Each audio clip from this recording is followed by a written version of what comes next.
शिया तो वैसे भी काफिर होते हैं, आप उनकी फेवर में, उनके लीडर की फेवर में कैसे बात कर सकते हैं? एक काफिर शहीद कैसे हो सकता है? ये वो मैसेजेस हैं जो मुझे मिले थे after my previous video when I talked about Ali Khamenei and his martyrdom. मेरा एक सवाल है, मुझे शियाओं की फेवर में बात नहीं करनी चाहिए, तो नेतन्याहू कौन सा सुन्नी है? डोनाल्ड ट्रंप कौन सा सुन्नी है? ये बात हमारे माइंड में डाल दी गई है, बचपन से हमें बताया गया है कि शिया तो काफिर होते हैं, हमें उनकी फेवर में बात नहीं करनी है। लेकिन आप सोचें थोड़ी देर के लिए कि ये काफिर लीडर, जैसे हम लेबल कर रहे हैं अली खामेनेई को, इस काफिर लीडर ने ही रोका हुआ था अमेरिका को, इसराइल को। Who is your worst enemy, Mr. President? दुश्मन असली है ईरान कीस्ट अमेरिका। अमेरिका।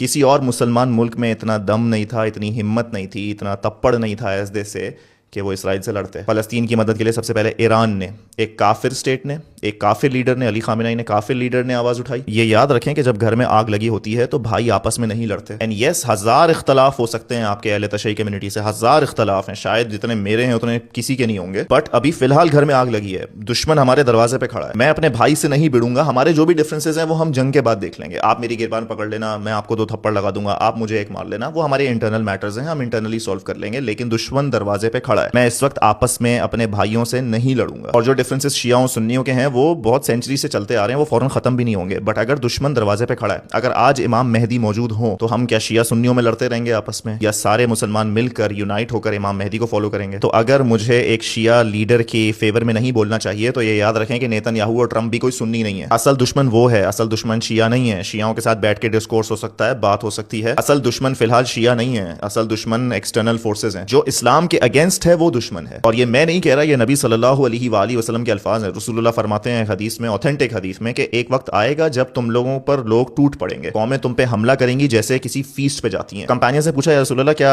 ये इसलिए होगा क्योंकि हमारी पॉपुलेशन बहुत कम होगी, मुसलमान दुनिया में कम हो जाएंगे, इसलिए लोग हमें मारेंगे? तो नबी अलैहि सलाम ने फरमाया, ना, इसका बिल्कुल ऑपोजिट है। तुम्हारी पॉपुलेशन बहुत ज्यादा होगी, लेकिन अल्लाह तुम्हारे दुश्मनों के दिलों में से तुम्हारा डर खत्म कर देगा। वो तुम्हारे नंबर्स और तुम्हारी पॉपुलेशन से डरेंगे नहीं, अल्लाह उनके दिलों में से तुम्हारा डर खत्म कर देगा और वो तुम पे टूट पड़ेंगे जैसे कोई भूखा किसी फीस्ट पे जाता है। नबी सल्लल्लाहु अलैहि वसल्लम ने यह भी फरमाया कि पूरी उम्मत, मेरी पूरी उम्मत, जितने भी फॉलोअर्स हैं, शिया सुन्नी अलाइक, जितने भी फॉलोअर्स हैं, वो एक बॉडी है। उस बॉडी पार्ट के किसी एक पोर्शन में भी दर्द होगा तो पूरी बॉडी रिस्पॉन्ड करेगी, पूरी बॉडी को वो दर्द फील होगा। तो खुदारा इस बात को समझें कि दुश्मन ने हम पे डिवाइड एंड रूल वाला गेम खेला है, हमें शिया सुन्नी के फसाद में लगा दिया है। हम दोनों एक दूसरे को काफिर का लेबल लगाते रहते हैं और एक्सटर्नल फोर्सेस जो असल दुश्मन है उससे नहीं लड़ते, आपस में लड़ते रहते हैं।